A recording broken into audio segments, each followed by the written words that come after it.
When you like Ventura TV Appliance on Facebook, it's nice. But when you love the Samsung big screen we deliver, it's even better. Our website is cool, and it's a good place to start. But you really should touch the merchandise before you buy. Time for that upgrade to an HD 3D web-enabled Samsung TV. Get the best selection, price, and service in town without waiting. Come in to Ventura TV Appliance and touch the merchandise today. Hi, I'm John Malice. Welcome to this live edition of Connect with Me on the showroom floor at Ventura TV on this Tuesday morning. Today we're talking politics once again, the Congressional District, District 21.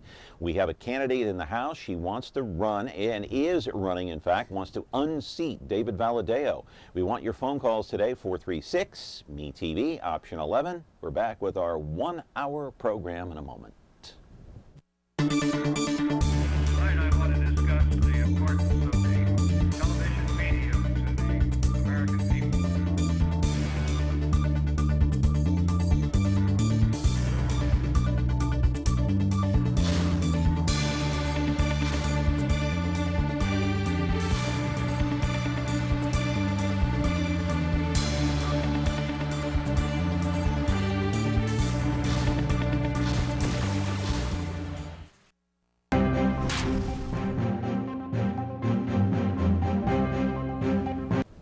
And we're back here on the showroom floor at Ventura TV on this day. And again, we're talking politics, of course, here on a Tuesday. You know, usually we have a business segment here on a Tuesday, but since we are talking politics and the election is on November the 4th, it's only a couple of weeks away. And so we thought we had David Valadao here on Friday. We have actually his competitor, the challenger that wants the seat, Amanda Renteria, in the House. But first I want to mention that we are live here on Comcast, channel 187 and 43.6, and we are also now seen on 13.1 across the Central Valley. That's Me TV. You can watch the replay of this show at 2 o'clock today. That's 13.6 YouTube, and 8 o'clock again tonight, the replay on 13.5. So plenty of time to see this program if you want to see it in its entirety. And also, after the program is over, it'll be posted to our special YouTube page, and you can sit there and watch it until your heart is content. Now, talking politics once again, and it's the Congressional District 21. Let's put up that map so you can see where the district is located. And like I said on Friday, this district is gigantic. It covers parts of Fresno County, Kings, Tulare, Kern, with Hispanics actually making up about 71% of the population in this district, and you can see how big it is. You see by the map, the district covers a massive area. By the way, the challenger is the nearly 40-year-old Amanda Renteria, born in Woodlake, a member of the Democratic Party. Her father came here from Mexico. Her mother was born here in the U.S. She went to Stanford. Yes, one of my favorite schools. She played both basketball and softball, so she's a big-time athlete, and later went to Harvard Business School. Renteria's work history is very simple to follow. She worked as a financial analyst for Goldman Sachs, worked as a math teacher at her former high school in Woodlake, and then she entered politics, having worked for both Dianne Feinstein and Debbie Stabenow. I believe I pronounced that correctly. She'll correct me if I was wrong anyway. And now she wants your vote for Congress, District number 1. Live in our studio now, happy to have her along, Amanda Renteria, running for Congress, District 21, looking to unseat the incumbent, David Valadao. 436-ME-TV, option 11. Hope you stick around for the full 60 minutes, and I hope you call in and ask your question, and she'll be happy to answer it. Back with our program here on Connect with Me in a moment. It's Sully and Russ on the Big Biz Show. It's your biz. And maybe they'll start listening to Baldwin McCullough. Now, before you make any money moves, check in with the Brain Trust. And you are starting your week off right.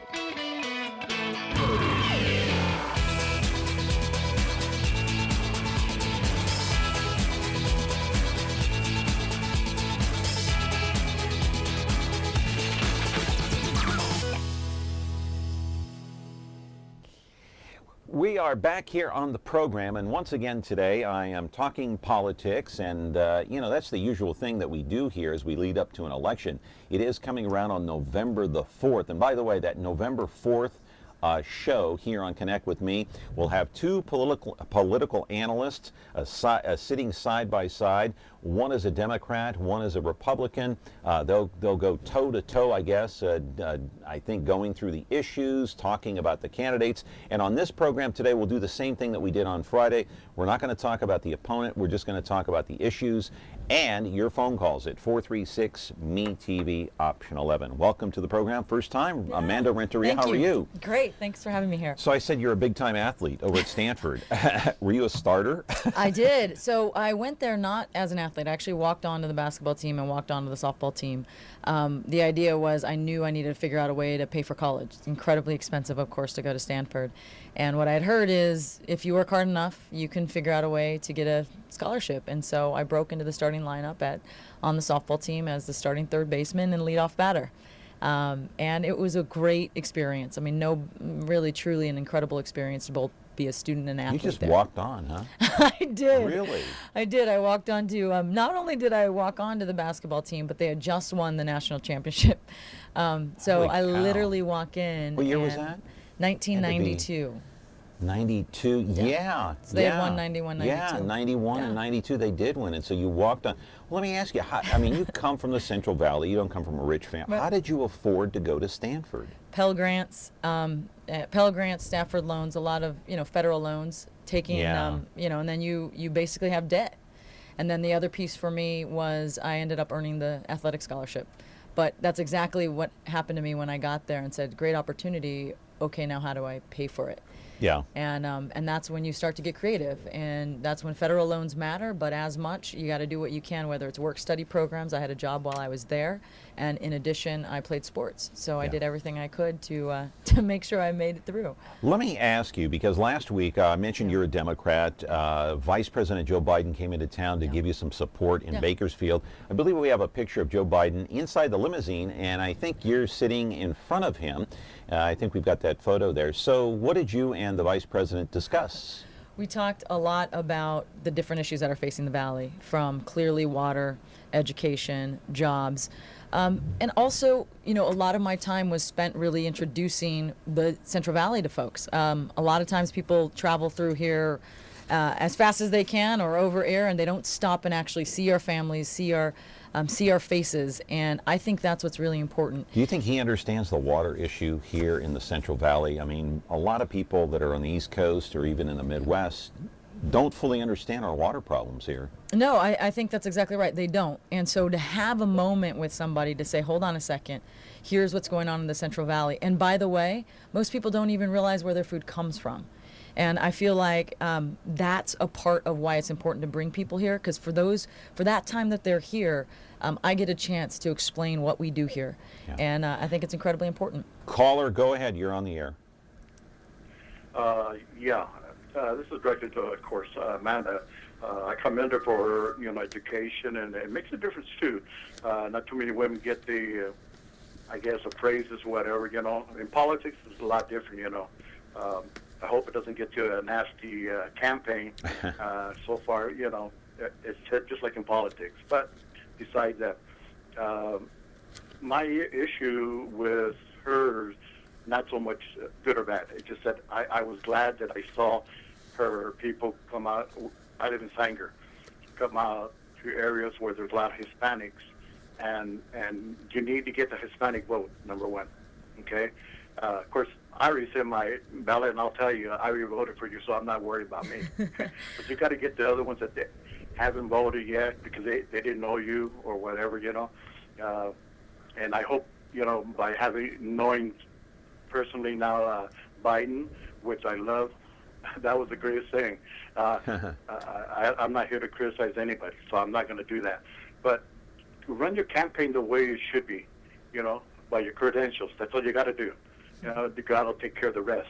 I did that one time with the district attorney's office and all that, so I came out my way. But you know what? That's all I wanted to know. All right.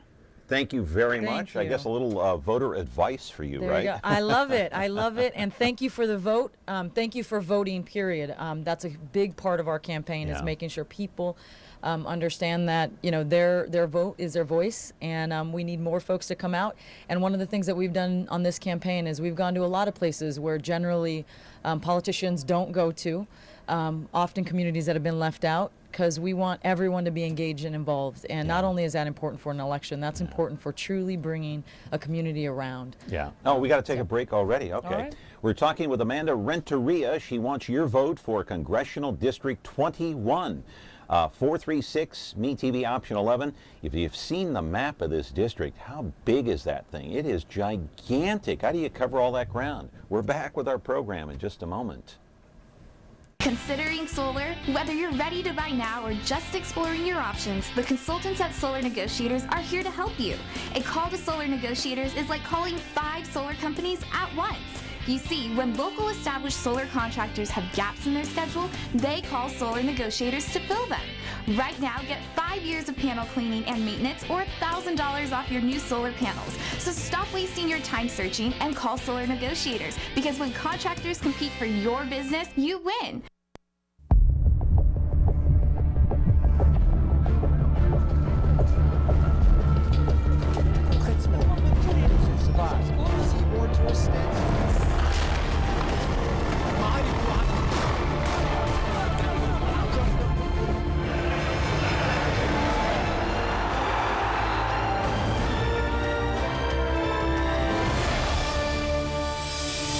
Euronews, most watched news channel in Europe. We're back here. Caller, you're on the air. Go ahead. I'd like to congratulate Amanda. And as a Hispanic woman myself, I'm hoping I'm going to vote for her, that's for sure.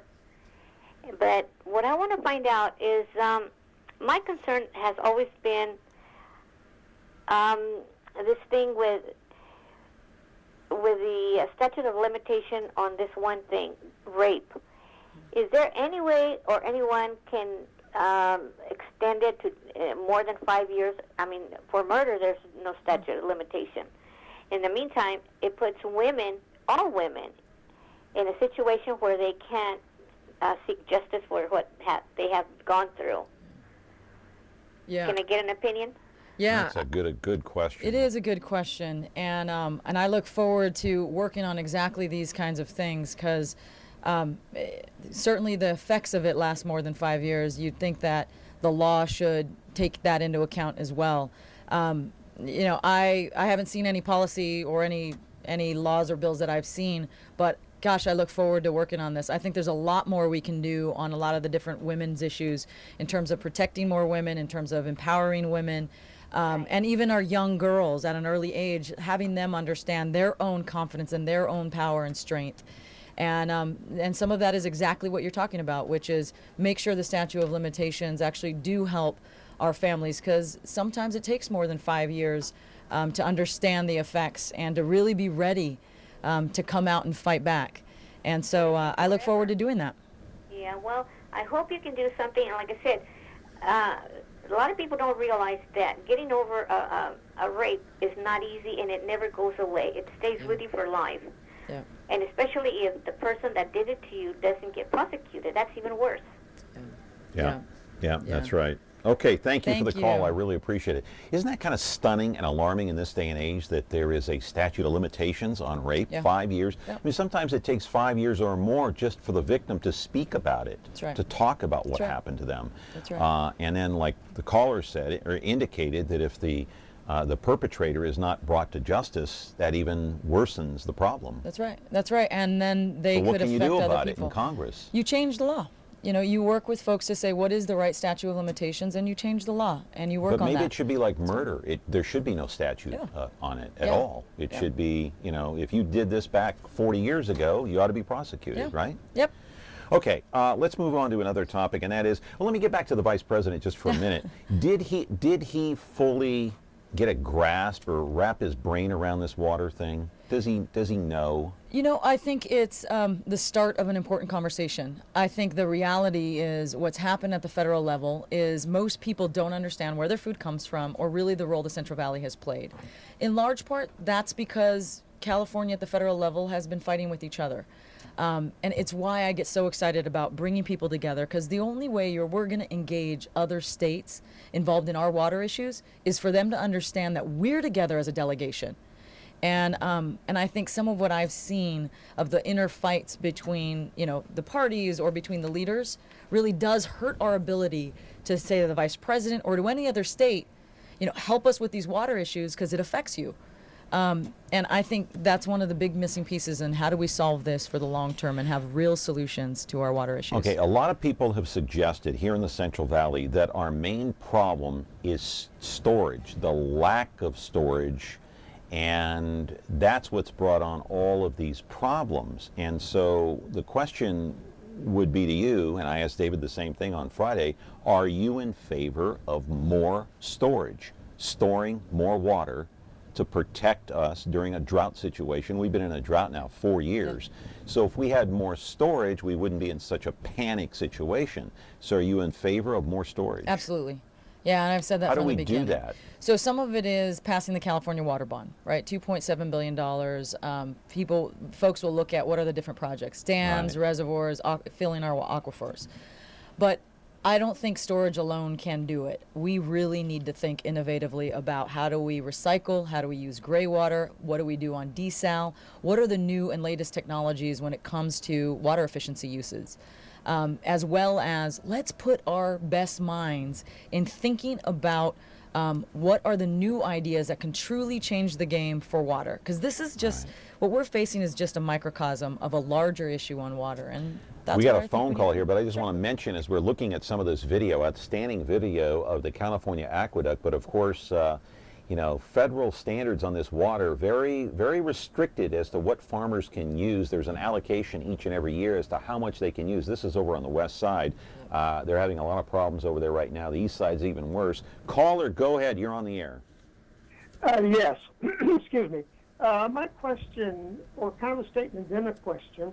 You know, I think we, the American people, one of the things that really bother us, and we think that the real problem in our country is the failure of our Congress to act on issues that need to be acted on. We can talk about all the problems, but then they don't get acted upon. It becomes nothing but political. We're just fed up with that political system that's going on. And what can you do? Hopefully a fresh face might be able to do something, but as a freshman going in, what do you think? What do you think you can bring to the Congress that can help them get together and not make it so political and actually solve our country's problems? It's not that they can't be solved, it's that they're just not being solved. Thank you. Thank you. Thank you for your question, and thank you for your hope. Because a lot of times when people ask me this question, they usually say, "There's nothing you can do about it. It's impossible." Yeah, while you're running, you can't solve any problems anyway. Right. You're running into a brick wall. Exactly. And the good news is about me and about my experiences. I've actually been a part of bringing people together. I was part of bringing folks together for the Farm Bill when people thought it couldn't be done in an election year. Really not. On the president, 2012. 12, that's right. Not on the president's agenda before an election. And the ability to do that and to not just be successful in getting it through the Senate, but what it feels like afterwards. You remember, being the person behind the person that works to negotiate these deals and get it done, there's no better reward than for me and at the time our staff to feel what it's like to actually move our country forward within the ag industry. But look, if you get elected, you know, David's in there now, but there are 435 other members of Congress that you have to deal with. And then there's the Senate, and then there are all these committees, and then the president has to be on board. I don't know, you know, it just seems like, I don't know, at my age, I remember when Reagan was in office, I remember when Carter. You know, there was this divisiveness, I think, with Reagan, but at least Tip O'Neill and Reagan got together once in a while and ate dinner and talked about the issues. It doesn't seem like that happens now. It does. I mean, Boehner and Obama don't get together and have dinner, or I don't know. Does there seem like there's more tension between the two parties now? Perhaps, but what I saw as a chief of staff, I was part of the steering committee of the bipartisan chiefs of staff group. That was a group of people that got together to talk about how can we be productive, how can we move things forward. From members from the other side of the aisle? Yeah, absolutely. Okay. Yeah, in fact, when my second son was born, I actually got a congratulations from a Republican member of Congress. So I played basketball. Basketball on the court is bipartisan. I played basketball with a lot of chiefs on the other side. Caller, go ahead. You're on the air. Hello? Yeah, hi, you're on the air. Go ahead. Oh, okay. Yes. I had a question. I heard earlier she mentioned that she went to Stanford and in how she walked on and got on the teams and everything. I had a question that's pretty big for people in the Hispanic and African American communities about college. What is there anything that she wants to do about so much college debt? Because there's a lot of people who graduate from a university like Stanford or UCLA, and then they graduate with these great degrees, and then you see 4 or 5 months later they're struggling to pay their college debt because the economy's not affording them the opportunity to get a job right away. So and it seems like our Congress kind of dropped the ball on that. They're not really doing much on that. So what's her plans for helping us get out of debt? Before you answer that, I want to ask the caller a question. How old are you? You sound rather young. Oh, no, I'm 45. Okay. All right. Did you go to college? Did you have a lot of college debt? Yeah, I had a fairly decent amount when I graduated, so I understand that if you didn't go there if you weren't born with a silver spoon and you had to do what you had to do, you got there on your grade. After college, you're faced with so much debt that you just figure, you're buried in it. You don't know what you're going to do. Yeah. No, it's, How did you handle it in your situation? I mean, that is a huge problem. I worry about that with my kids. Yep. And it's scary, right? Because all of a sudden you're about to graduate, your family's all excited, and your senior year, you're so scared about this mounting debt. Yeah, not just the job, but can it pay enough to deal with this debt that's coming at you? And I think a lot of students don't understand that. I think a lot of members of Congress don't either. And this is where, and we had a debate on this. This is one of the big questions. And I said, please vote for me. If for nothing else, it's because I truly do understand what college debt is about. And when you see members of Congress vote down bills that will help our student debt, not only do they not understand what it's like to go through it and have the kind of debt when you graduate, but also it really is hindering our ability as a country to really innovate. This is the group, when you graduate from college, this is the 26-year-old, the 22 to 26-year-old group that really does create innovation for our country. And if they're saddled with debt, it really does change who's going to come up with the next .com, who's going to come up with the next big idea. And that's just as scary from an economic standpoint as it is from each one of those kids feeling like I did when you graduate. How am I going to do this? At a moment when you're supposed to be proud and excited about what you just accomplished. Right. So I look forward to really pushing on this issue in a way that the person I'm running against hasn't. It's a very big difference between us, and please stay tuned in. Please join our campaign. It's one of the big differences between the congressman and I. Okay, we're talking with Amanda Renteria. She wants your vote for the congressional seat, District 21. It's a gigantic district. We're going to continue our conversation, we're going to continue talking about water because I have a lot more questions about that, and you may have some questions about water too, and how to save it and what to do about the big drought of 2014. Back here in just a moment. Tune in to Heartland for the best in true country music. Relive vintage specials, one-of-a-kind concerts, and country music's earliest videos. Heartland is the heart of country, the only place where you can find country music, country stars, and country lifestyles 24/7. Heartland, the heart of country. Now on channel 13.2.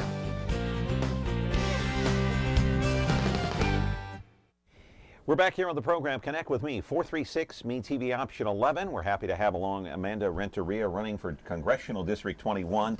And I do want to continue about water, but first, the other thing about education. And I look at you as the challenger, being a Hispanic woman. How do you think you can portray yourself as a role model to younger people, not only Hispanics, but whites, African Americans? We have a lot of Hmongs in this area. How can you portray yourself to all groups as someone who came from the Central Valley? And yeah, I went to Stanford. I was able to graduate. I was able to play for the basketball team, the softball team. Now, everybody is not an athlete, so they're not going to get the opportunity to play sports the way I'm sure you were. You had to be a great athlete to play basketball at Stanford. I mean, let's face it. But not everybody has that natural talent or the brains to go there. So how do you view yourself as a role model to other people in the Valley? Yeah, I don't know if I'd say I view myself as a role model as much as I'm not different than a lot of these kids here. Yes, I have an athletic ability, but truth is, I worked really hard. Anyone that I know, but you still have to have talent. For God's sake. Yeah, no, it's funny. A lot of the folks who saw me play back in the day, the one thing they'd probably say is they saw me on the ground hustling into the courts. I was notorious for diving in to bring a ball back. But it's that work ethic, right? Are you it's an elbow thrower when you played basketball? No, so I wasn't. You would elbow me if we played, huh? No, I kind of get that impression. I wouldn't need to. I'd be quick and I'd get around. Need to. I'd be quick and I'd get around. You'd go for the shake and bake. I can envision you going like this, No man. way. Get out of here. All right, caller, you're on the air. You know I'm just teasing I know. I'm teasing. Caller, are you there? Yes, I am. Real quick questions to Amanda. Amanda, as far as the water issue, it's an idea that in the waste, a lot of waste treatment plants, to get rid of all the waste water, it would be a good idea to get some kind of a filter system to get rid of all the bad stuff, run the water that goes through there, and send it out to the farmers, because it doesn't make a difference. Even manure, when they go through the the aisles, it still smells anyway. But if you can get a system going in a waste treatment plant to get out the bad and just send out the water, you just save water there, okay? Instead of just sending it out and nobody's going to use it. That's one issue. Now, the second question is about equal pay for women. What do you think? Yeah. Yeah, so that's all I want to ask. Great, thank you. Thank you. Why isn't there equal pay for women in this day and age? Yeah, so a couple things. One, I love the ideas on water. I believe in this country, we're still very much at the forefront of thinking of all the different ways we can use gray water, we can recycle, we can think through it. And we need to put more minds, more resources truly on doing that. And I think we can do it. I mean, we've done it when it comes to energy and fuel efficiency. We haven't yet done it for water, and it's time that we do. So I get really excited whenever I hear new ideas because we're just on the forefront. It costs money, though. It does. It costs money to recycle anything. It does. It does. But just like everyone said, solar and wind cost money. On the other hand, once you start to lay it out in a much bigger way, the price goes down. So everyone believed we wouldn't get there. I'm not sure we're there yet with Not solar. A lot of people are still not convinced that solar's the way to go, unless you're looking at 20, 30 years down the road. But then there are all sorts of questions. We've had solar experts on this show until we're blue in the face, and I'm still a little bit hesitant on it because, you have the solar panels on your roof. What if you got to replace your roof? What happens then? Well, so there are questions about recycling with water and solar and everything else, right? I mean, any new innovation is going to have a lot of questions, Yeah. right? The option is, do you try it or not? And I believe we can't afford, when it comes to water and what it means to the Central Valley, we can't afford not to. We can't afford not to figure out desal. We can't afford not to figure out recycling. Right. It's coming at us one way or another. And that's why I believe when you start talking about, do you invest or not? We really can't afford not to. I think this drought is a clear indication of that. Okay, continuing along water now. Let me refer to my trusty notes. I stayed up till 3 in the morning thinking of these awesome questions of mine, okay? Okay, so I want to fully understand And I've had so many politicians on this show, and I hate it when the two get together and they start. So I don't like to rip the other politicians. I just like to stick to the issue. So the issue is, what's the biggest difference between Republicans and Democrats when it comes to water? Is it storage? Is it the salmon? Is it the smelt? Is it the environment? Is it the Endangered Species Act? What's the difference? Forget about David Valadao. Yeah. Biggest difference between conservatives and liberals? So when Because I don't know. Yeah, it's interesting. So I actually don't think there's much of a difference in a lot of ways between the Republicans and the Democrats. What I think there is a difference is people don't understand the Central Valley and the water issue and all of its complexities. That's the difference. We do, but the other 434 members of Congress, I don't know if they do. We in the Central Valley see it very differently because we're so incredibly tied to it. So I don't actually believe this is a problem that people are against us. They don't know us. It's not us against them? No, and that's I guess the big difference between my opponent and I. I believe that if people know who we are and what we do, things change. And I've seen that happen in my experience working on the Farm Bill and trying to make fruits and vegetables an important part of the Farm Bill. People just didn't know where fruits and vegetables came from. Take a quick call here. Good morning, caller. You're on the air. Hello? Yeah, I was wondering.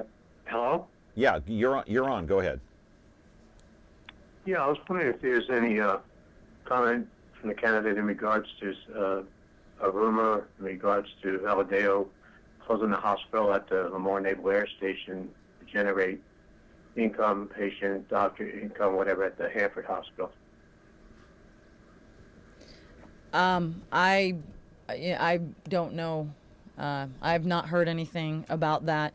In terms of veterans issues, I think you'll find that we do have quite a bit of differences.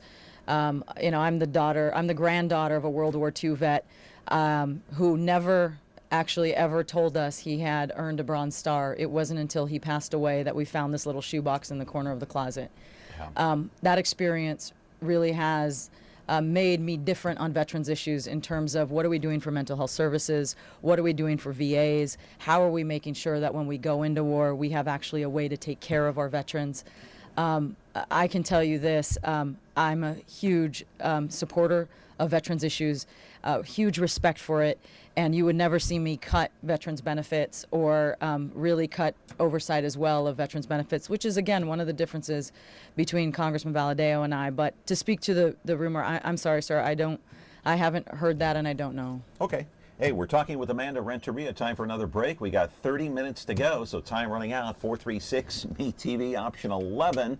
Hey, and by the way, speaking of the countdown to the end of the show, the countdown continues for Game 3 of the National League Championship Series between your Giants and the St. Louis Cardinals over at AT&T Park. It's a 1 o'clock start today.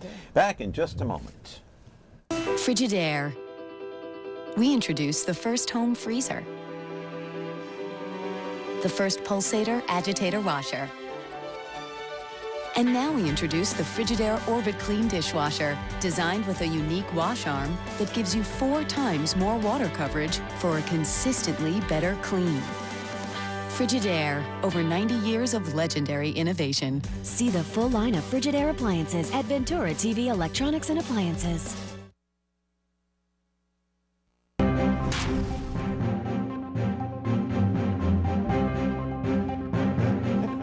Back here on the show, we're talking baseball. No, not really. Well, kind of here on the show with Amanda Renteria running and wanting your vote for Congressional District 21.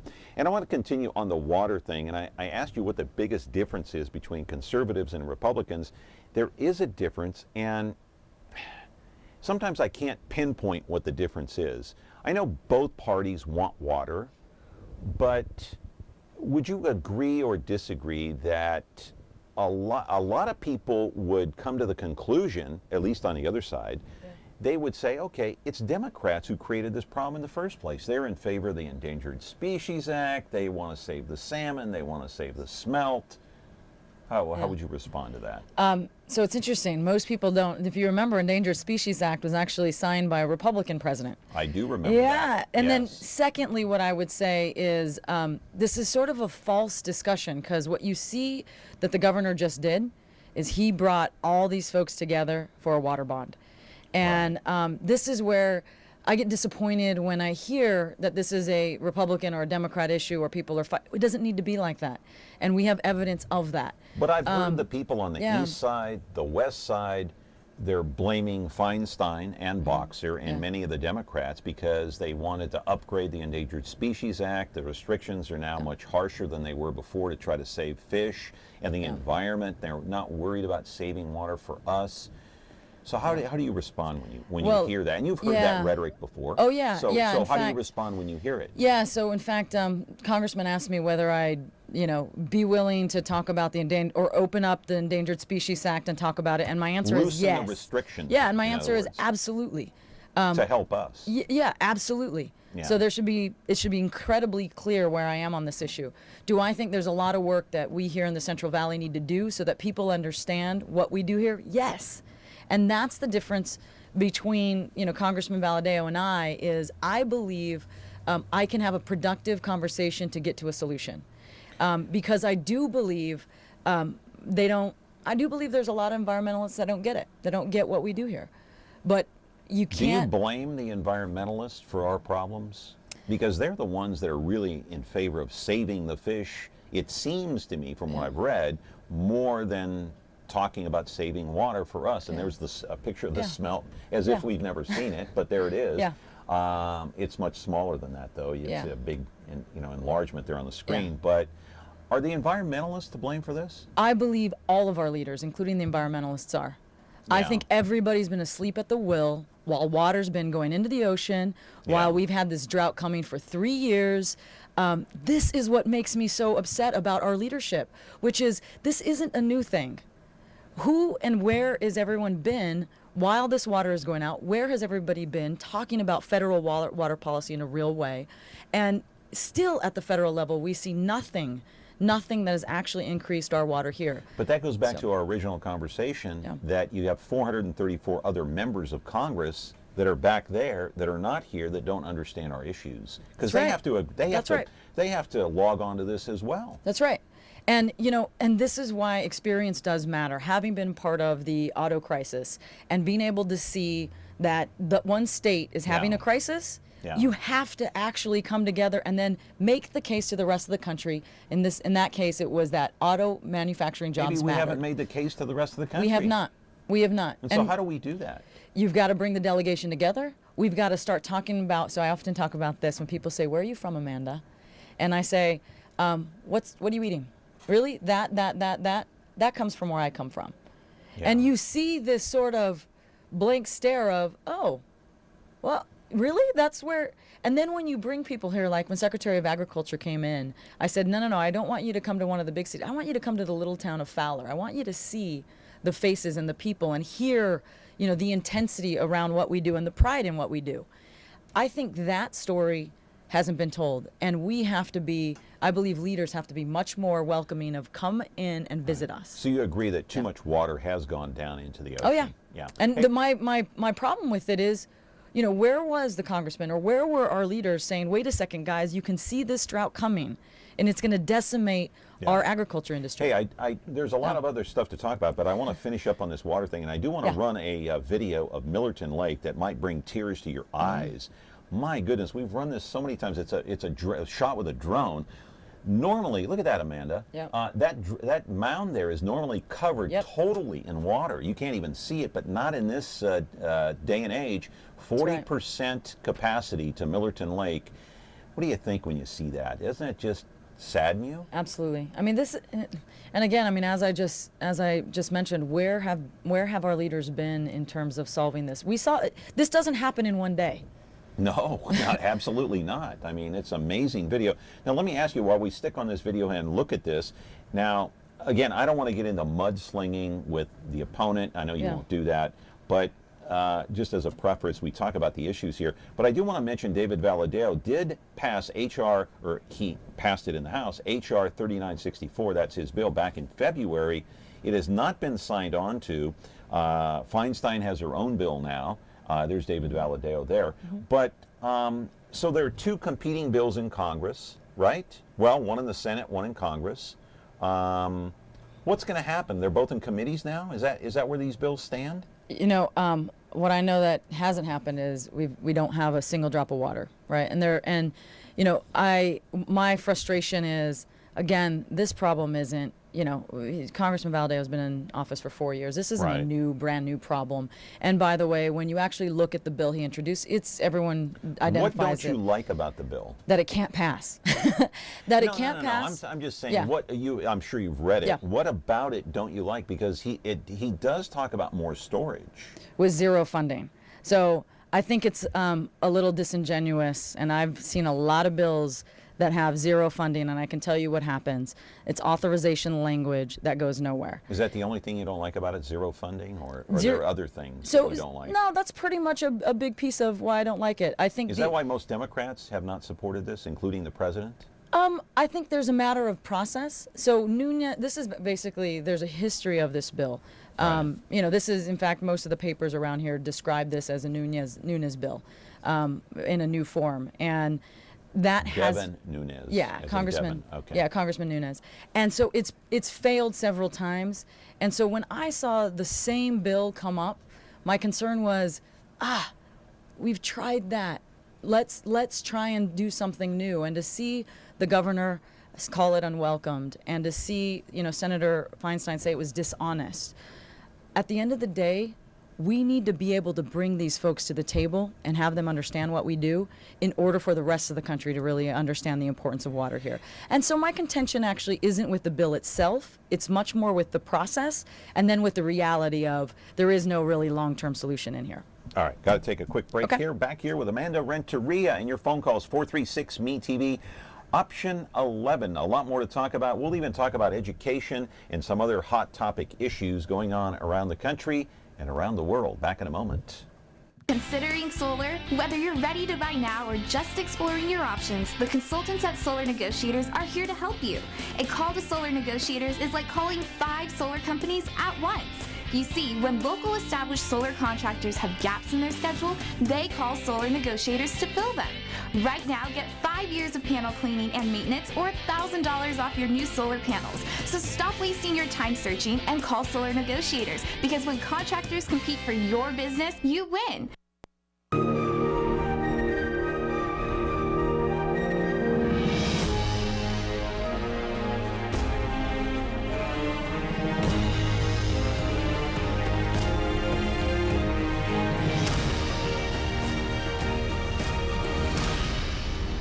You can find movies on over-the-air channel 13.3.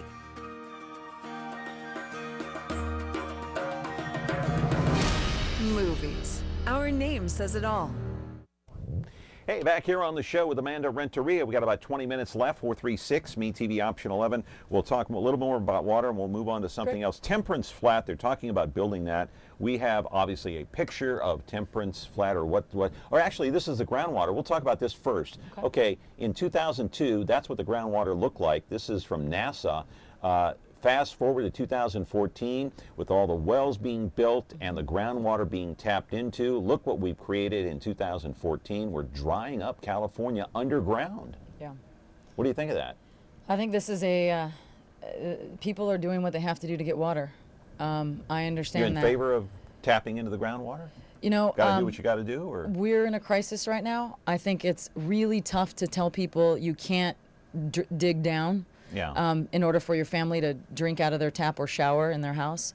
Or farm their land. So yeah. I think it's incredibly tough right now, and we need to focus on the crisis at hand before really adding to that. How about Temperance Flat? This may or may not be built in my lifetime. I don't know. But would you be in favor of something like this? I would. I think we've got to have all these different ideas on the table and take a real look at them. Yeah. Okay. Let's move on to something else, a different topic, and that is I want to talk a little bit about education, because I know that's you know, you're a former school teacher, and my ex-wife is not a former teacher, she's a current teacher. All right. So I know the educational system a little bit, and I have 2 kids that go to school. Yep. Okay, this Common Core thing, I don't know where I stand on it. I have no. So you're supposed to do more creative thinking. Okay, Johnny, 2 plus 2, or Nancy, 2 plus 2 equals 4. But Yeah. how did you reach that conclusion? Explain Yeah. in a one-page letter. Yeah. I never had to do that. So Yeah. what do you think of Common Core? And it's not even being fully implemented yet. Yeah, I think we recognize here in this district that what was in place wasn't Yeah. quite working, right? 56% graduation rate in Tulare County, the place I was born, 41% can't read. What are some new ideas that we can try? How can we give teachers a little bit more flexibility if they can see an angle that can get them there? So it's still early. I believe it's still early. I, for the most part, generally support folks trying new ideas when something isn't working. But if you And were so, still teaching, would you be in favor of Common Core? I'm not. You want little Johnny over there in the corner using a little more creativity in his mind? Or? You know what's funny is when you're a teacher, you realize in many ways how smart your students are. And in some Yeah. cases, they actually bring to you new and different ideas. And I remember And they're that. funny sometimes. And some of them are right. I remember in my math class, I had a student who said, Mr. Etchery, why do I have to, flip it for division and multiplication and fractions? I can remember. I thought it was a fascinating idea. In any case. Caller, you're on the air. Go ahead. Yeah, guys, we've been told about this overheating for a long time. Even back to when the pioneers were here. But the white man only knows one thing. That's to destroy things that are around him. So now you can suffer what you've done to yourselves. Have a nice time. I didn't understand that call at all, did you? No. Anyway, we're going to move on a little bit more about education. And that is, if you look at Fresno Unified School District, I'm just isolating this one district. They have so many problems with dropouts, truancy, failing grades. Now they're talking about seriously breaking this district up into 2. I know that has nothing to do with Congress, okay? Right. We'll get to the other stuff later. Would you be in favor of doing that? Is that a smart thing to do for Fresno Unified? It's the 4th largest school district in the state. Yeah. I mean, generally, it's kind of like breaking up the state into 6 different areas as well. I've always believed that we are better if we are together. Because you can garner resources, you can really look across the district and see what's working and not working and really apply it to the new places. My son actually is in Sanger Unified. I think we're doing some incredible things, or you're seeing some incredible things out of Sanger Unified, and now they're working in Fireball, Mendota. That kind of best practices across a district is incredibly valuable. And so I'm generally not in favor of breaking things up. Okay. Caller, go ahead. You're on the air. Yes, I'd like to make a couple of comments Well, about don't make it that too. we live under. Don't make it too long because we're first of short all, on time. I don't see how, through the last couple of 100 years, that lobbying has grown to what it is today. I don't need her to make a comment because these things are kind of like, you make the wrong comment and she'll never get elected because everybody will be against her. But the lobbying is probably the lousiest thing that they could have did and started. And the other thing is that I think we need more than a 2-party system. It would put pressure on the other 2 parties to do something rather than what they're doing right now, which is nothing. And we can't get anything done. That's my comment, so thank you. All right, thank you very much. So has lobbying really ruined our political system? I think there's too much money in Congress and Political running for PACs. running for Congress, and not enough time being able to be spent with actually the voters. And I look, this is one of the things that I do think can be changed, and we should take more of the money out of Congress. Let's talk a little bit about what's going on overseas and ISIS. Yeah. Okay, there's this great debate. Do we put boots on the ground in Syria? Do we put boots on the ground in southern Turkey? How about Iraq? Go back to Iraq and put boots on the ground. We need to fight ISIS. And I asked your opponent, David Valadeo, is ISIS that big a threat? Should we take it this seriously? Are they an immediate threat to our homeland? And he said yes. What do you say? Yes. We are Boots on the ground? Yes. I think or you no? need to keep I think you need to keep boots on the ground always on the table, but right now I think it is smart to be working with the coalition forces that are there, because we need their investment and their engagement.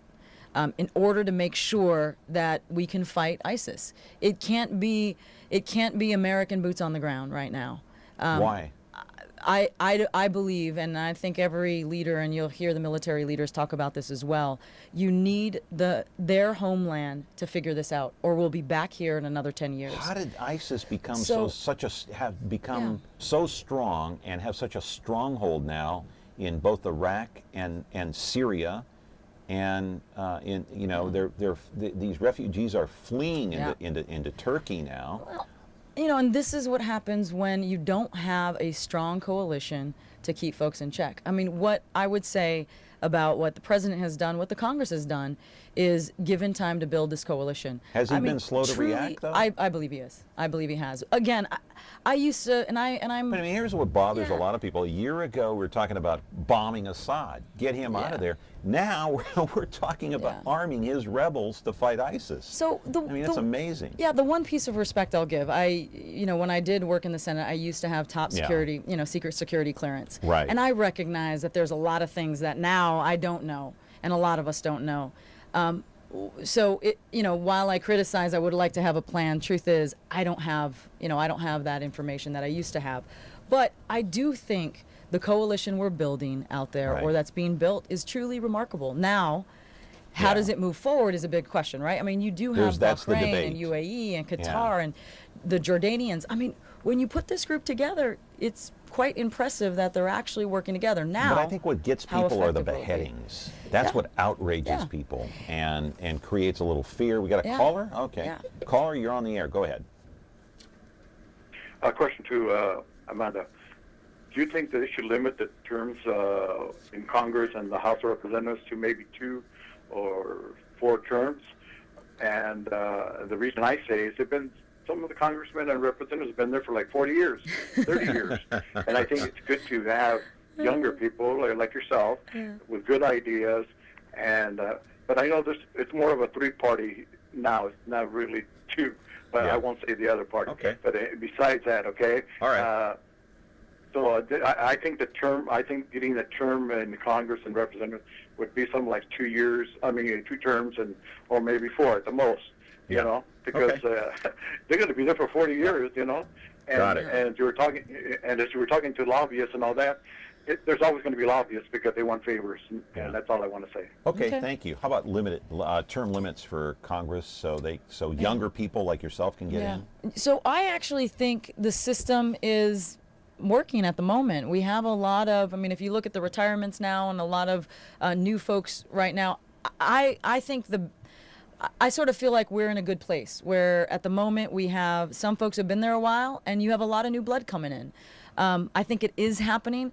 Do I think term limits are the answer? I'm probably not there, and that's because I believe there's such an importance to having an expertise in some of this stuff and really learning the way Washington works and building the kind of relationships to be productive. All right, Amanda Renteria's here. Got about 10 minutes left in the program for you to call in. 436-ME-TV, option 11. A lot of good calls so far.